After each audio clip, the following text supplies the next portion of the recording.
Hello everyone and welcome. Today we're talking about the steps that we are taking to pay off $15,000 in student debt. This isn't something we've done in the past. This is an active journey that we are on today.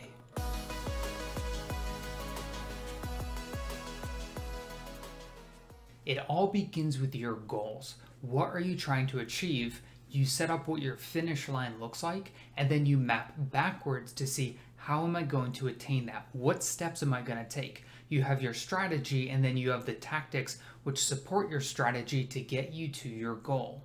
Our goal is to knock out the last $15,000 of student debt that my wife has. Once we've paid this off, her student debt will be gone. Here are 5 practical steps that we are taking to achieve this goal. First, we're going to continue making the monthly payment.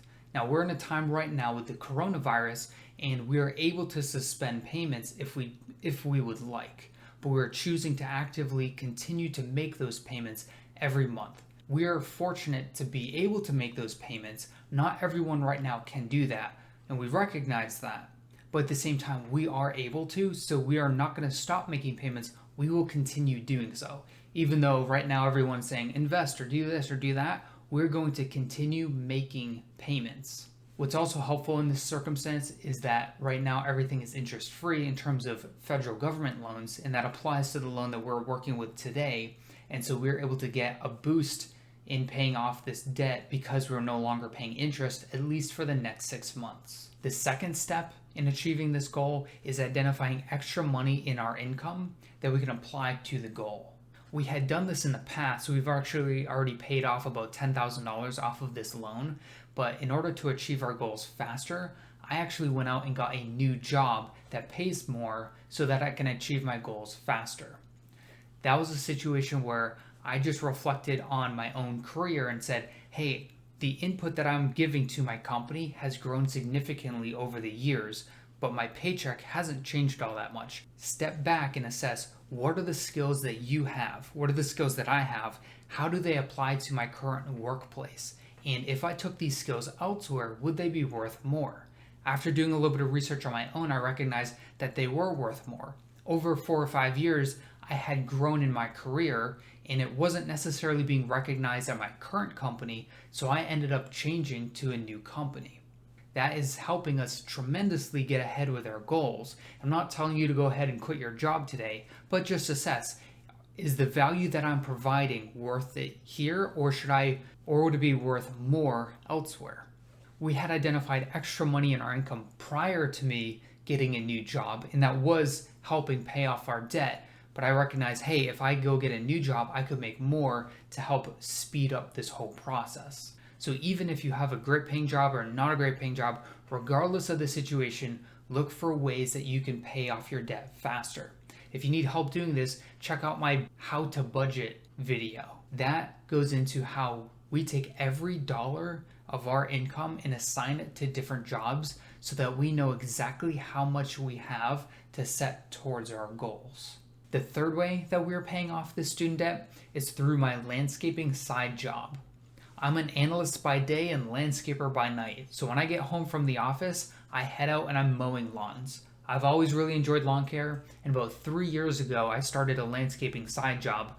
I only had 1 customer the first year, and then over time that grew, and now everyone in my neighborhood knows that I do landscaping on the side, and so I get calls all the time to come mow properties or do miscellaneous jobs around the yard, and I get paid for that.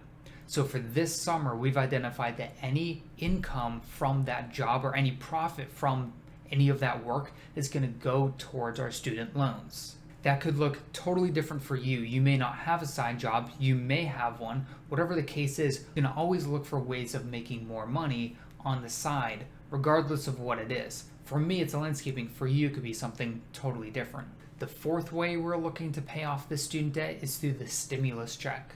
Again, we are under the coronavirus situation, and we are going to be getting this stimulus check in based off of our previous tax returns. And so we're taking all of this money and we're going to apply it towards our debt. Again, we're very fortunate to be in a situation to do so, but we're not taking that money and going to spend it elsewhere. We're going to be disciplined and focus on what is our goal, and we're taking all of those dollars and putting it towards that goal. Now, once you summarize these 4 steps with a monthly payment, the extra amount of money, landscaping income, and the stimulus check, we still will not attain this goal by the end of the year. We're actually going to be short a little over $600. So if you divide that by 8, if you go from May to December, that's 8 months. If I take the money that we have left that we would owe, the $600 and something dollars, and divide that by 8, it translates to about $70. So if we can find $70 per month to apply towards the debt, we will then fully hit that goal in December. So let me ask you, what are your goals and what are the steps that you are taking to get there? You have to first identify the goal, what does that finish line look like, and then map out backwards, what are the individual steps that I'm going to take to get there.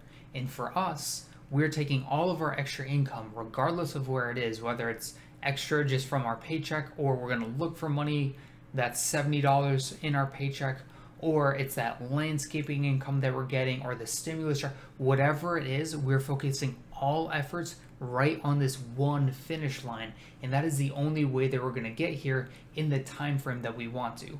Now, getting $15,000 paid off by the end of the year seems aggressive, but if you focus all of your efforts to do so, you can achieve your goal. And your goal may be different. You have to identify what does that look like for you, and then what are the steps that you can take. What are the buttons you can push and the levers that you can pull to get to your own finish line? If you're looking at your income right now and you're wondering, how am I going to identify extra dollars that I can apply towards my goal? Check out my video called How to Budget. I go in depth and talk about how we take every dollar that we have and assign it a job. So we allocate every single dollar to a specific job so that we know what dollars we have to work with at the end of the month to apply towards whatever goal that we have. I hope this video helps you to see practical steps that we are taking to pay off our student debt. And as you can see, some of these steps we've had to proactively think through even long before these goals came up, as in getting a new job. That didn't just happen overnight. That happened over a period of time where I recognized that the value that I offered to a company could be worth more to a different company, and I took the steps to do that. I created a landscaping side job. That took 3 years to get to this point. But whatever the case is, you want to set yourself up for financial success. So start implementing some of these measures today, so that way tomorrow you can be achieving your goals at a much faster rate. Again, I hope this video has been helpful for you. I ask that if you enjoyed this, please like and subscribe.